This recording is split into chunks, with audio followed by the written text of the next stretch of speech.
প্রাচীন ইনকা সাম্রাজ্যের রাজধানী কুসকোর সাকসাইহুয়ামান প্রত্নস্থলে প্রতি বছর ২৪ জুন পালিত হয় ইন্তি রাইমি উৎসব। বিশেষ এই আয়োজনে সূর্য দেবতার প্রতি কৃতজ্ঞতা প্রকাশ করা হয়। সূর্যের প্রতি নিবেদন জানিয়ে এদিন পুরোহিত, যোদ্ধা, নর্তকী আর হাজারো দর্শকের সামনে অভিনীত হয় এক বিশাল আচার অনুষ্ঠান। নাচ, গান আর ধর্মীয় নিয়মের বিশাল সমারোহে সকলে অংশগ্রহণ করেন ইনকা সাম্রাজ্যের সময়কালের ঐতিহ্যবাহী পোশাকে। অনুষ্ঠানের কেন্দ্রীয় চরিত্র ইনকা রাজ্যের নবম সম্রাট ইনকা পচাকুতে। ইতিহাস অনুযায়ী তিনিই ১৪৩০ সালে এই উৎসবকে পুনর্গঠন করে রাজ্য জুড়ে অন্যতম প্রধান উৎসবে পরিণত করেন। তার মঞ্চে আগমনের সময় ইনকা পুরোহিতরা হাঁটু গেড়ে শ্রদ্ধা জানান। নর্তকীরা পরিবেশন করেন ঐতিহ্যবাহী পুতুতো বাদ্যযন্ত্রের সুরে নৃত্য।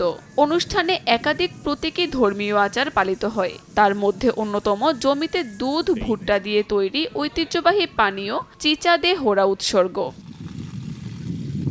স্প্যানিশ শাসনের আগে ১৫৩৫ সাল পর্যন্ত এই উৎসব রাজকীয়ভাবে পালিত হতো। তবে বহিরাগত ধর্মীয় আচার হিসেবে অভিহিত করে ১৫৭২ সালে ভাইসরয় ফ্রান্সিসকো দে টলেডো এটি নিষিদ্ধ ঘোষণা করেন। এরপর কয়েক শতাব্দী পরে ১৯৪৪ সালে আবারও কুসকোতে উৎসবটি পুনরুজ্জীবিত হয়। বর্তমানে এটি পেরুর জাতীয় সাংস্কৃতিক ঐতিহ্যের অংশ এবং অন্যতম প্রধান পর্যটন উৎসব। কাকুলি আখতার, সময় সংবাদ।